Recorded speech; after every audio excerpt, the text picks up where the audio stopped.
microworkers.com-এ কাজ করতে গেলে অবশ্যই আপনাকে রেজিস্টার্ড মেম্বার হতে হবে। যদি আমরা http://microworkers.com দিয়ে সাইটটিতে প্রবেশ করি তাহলে আমরা যে ইন্টারফেসটি পাবো অর্থাৎ যে হোম পেজটি পাবো সেখানে আমরা শুরুতেই দেখতে পাচ্ছি লগইন, অর্থাৎ যারা কিনা অলরেডি রেজিস্টার্ড হয়েছে তারাই এখান থেকে লগইন অপশনে ক্লিকের মাধ্যমে সে ইমেল অ্যাড্রেস পাসওয়ার্ড এই দুটি দিয়ে প্রবেশ করতে পারবে। এবং যারা লগইন করেনি অর্থাৎ আমি বলতে চাচ্ছি যে যারা এখনও রেজিস্টার্ড মেম্বার হয়নি তারা রেজিস্টার ফর ফ্রি এই অপশনে ক্লিক করে রেজিস্ট্রেশন করতে পারবে।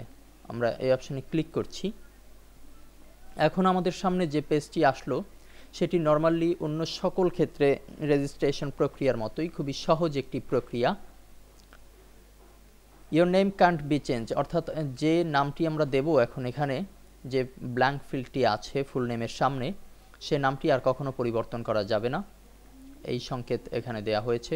এবং উপরে বলা হয়েছে যে email verification, 1 new account information, 2 হচ্ছে ইমেল ভেরিফিকেশন হবে। অর্থাৎ নেইমের পরে আমাদের যে ফিল্ডটি আছে সেখানে হচ্ছে ইমেল অ্যাড্রেস দিতে হবে। এখানে আমি যেই ইমেল অ্যাড্রেসটি দিব সেই ইমেল অ্যাড্রেসে microworkers.com এর পক্ষ থেকে একটি মেসেজ যাবে বা মেইল যাবে, সেখানে একটি লিঙ্ক দেয়া থাকবে।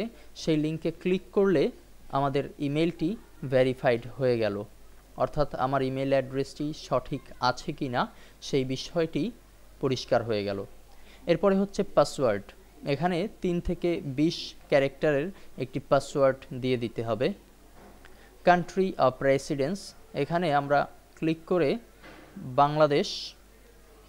বাংলাদেশ অপশনটিকে ধরিয়ে দেব। এরপরে যদি আমরা সাবমিট দেই তাহলেই বলবে যে ইমেল ভেরিফিকেশনের মেসেজটি দেয়া হবে। তখন আমরা আমাদের যে মেইলটি আসবে সেই মেইলে আমরা একটি লিঙ্ক দেখতে পাবো। সেই লিঙ্কে ক্লিকের মাধ্যমেই আমরা মাইক্রোওয়ার্কার্সের একজন রেজিস্টার্ড মেম্বার হতে পারবো। যেহেতু আমাদের একটি অ্যাকাউন্ট বর্তমানে করা আছে তো সেজন্য আমরা বিস্তারিত ওইভাবে দেখানোর প্রয়োজন মনে করছি না। এবং পাশাপাশি আরেকটি জিনিস মনে রাখতে হবে যে আপনার একটা পিসিতে একটি অ্যাকাউন্টই মাত্র খুলবেন, বেশি খুলে শেষে ভিন্ন ধরনের কোনো বিপদ সংকেতের আশঙ্কায় থাকতে হবে। কাজেই আমরা রেজিস্টার ফর ফ্রি এই অপশনের মাধ্যমেও যেভাবে এখানে রেজিস্ট্রেশন করতে পারবো, পাশাপাশি আমরা চেষ্টা করব নোটপ্যাডে আমাদের একটি মাইক্রোওয়ার্কার্সের পূর্ণাঙ্গ ঠিকানাটি দিয়ে দেব, যেটির মাধ্যমে আপনি সরাসরি এই পেজে চলে আসতে পারবেন। তো এই হচ্ছে microworkers.com এর রেজিস্ট্রেশন প্রক্রিয়া। রেজিস্ট্রেশন শেষ হলে আপনি লগইন অপশনে ক্লিকের মাধ্যমে এখানে প্রবেশ করতে পারবেন এবং কাজ করার অনুমতি পাবেন। তো আশা করি খুব সহজেই গতানুগতিক ধারার মতোই microworkers.com এর এই রেজিস্ট্রেশন প্রক্রিয়া আপনারা সম্পন্ন করতে পারবেন। ধন্যবাদ।